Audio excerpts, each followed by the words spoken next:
Okay, this is Mrs. Feik, and I wanted to show you our virtual zoo trip watercolor painting project. And so I put a link on your paper that you'll get. It's a QR code, and you'll go to that link and you can click, there'll be a list of different animals, and you can click on one of those and it'll take you to the webcam for one of those animals. And one of my favorite ones to watch is the otters. I love the otters. They're so fun to watch. They're just so active in their little cage or in their little aquarium and everything, and I just love to watch them. So I took a screenshot of my animals and I used that for a reference. And I started with a pencil and, you know, very lightly, feather light, draw sort of an idea of what your animal will be. And I used my screenshot as my reference, okay? And I'm not putting a lot of detail because, you know, I'll do that later, okay? So my otter was swimming in the water, and I did a light drawing with my pencil. I don't know how well you can see it. I can bring it closer. So it's feather light. You just want a basic idea of your animal that you're drawing, okay? And I've got water. Ooh, hopefully I won't spill it. And I've got my watercolor paints. You will have watercolor paints in your kit. These are the ones that I ordered. This is the brush that comes with it. I was actually really impressed with the brush that came with it. I'm excited to use this. So these are the colors that you have to use. You just take a bit of clean water and you add it to your watercolors and get it moist or wet. Then I like to take and use the lid of my watercolor tray so that I can use that to mix my colors. And I'm gonna make like a darker brown for my otter. See how that's a slightly darker brown. I need to add more because I don't quite have enough.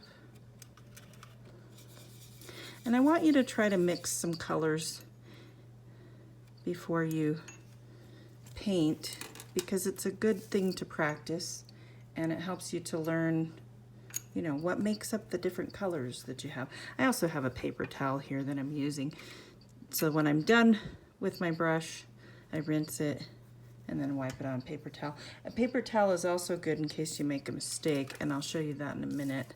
So I added water, I mixed my colors, and then I'm going to paint my otter whatever colors I've chosen. So when I do watercolor, I do kind of layers, I guess. Like I start out with an idea, and then after that dries, I add some more details to my picture later.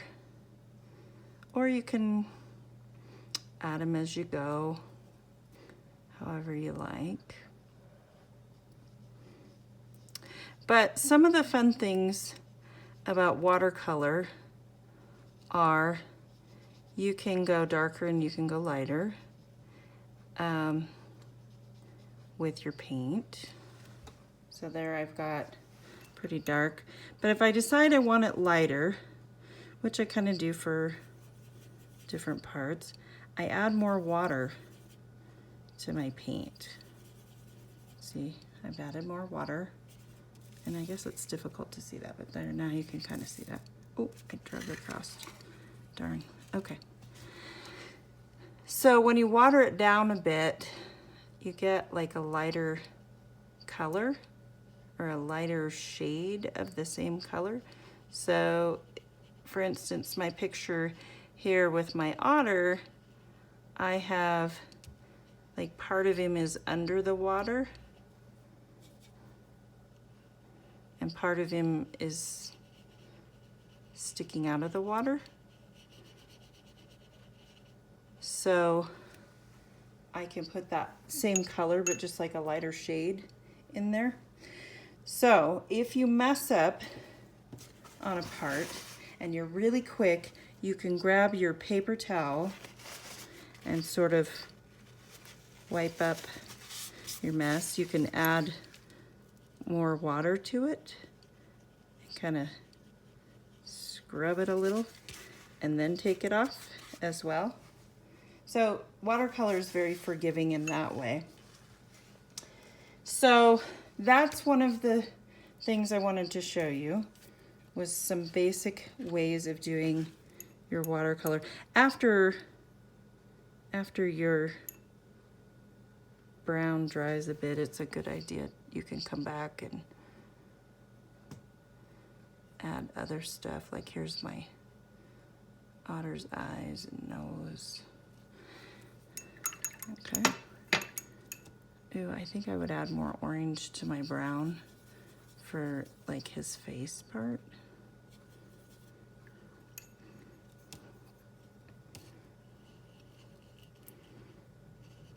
Oh, I shouldn't have been in such a hurry. But again, watercolor paint is very forgiving. Okay, so that's kind of the idea of what you're doing. You're probably going to choose a different animal. If you choose an otter, that's fine too.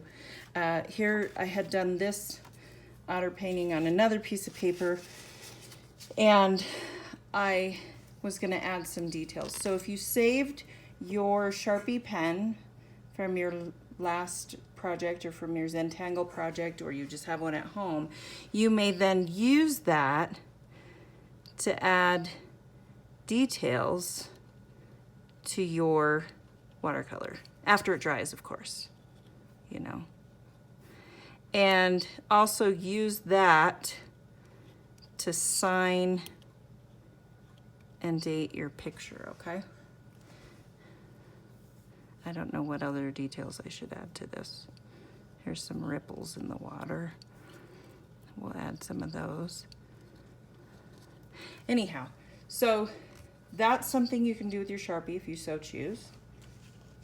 Also, I have put more than one piece of watercolor paper in your kit, so I want you to try maybe a few different kinds of animals, or even paint something from around here in Carbon County. So I did this for like the train tunnel, because that was really cool and something I could see around here. There's really cool colors in the rocks. There's some really cool stuff you can find online that you can paint from those things. I added more water here so I could fade my sky more. You can do that. So there's some fun things you can do. Make sure that when you are finished with your watercolor paint, that you wipe out your tray lid and you let your paints dry.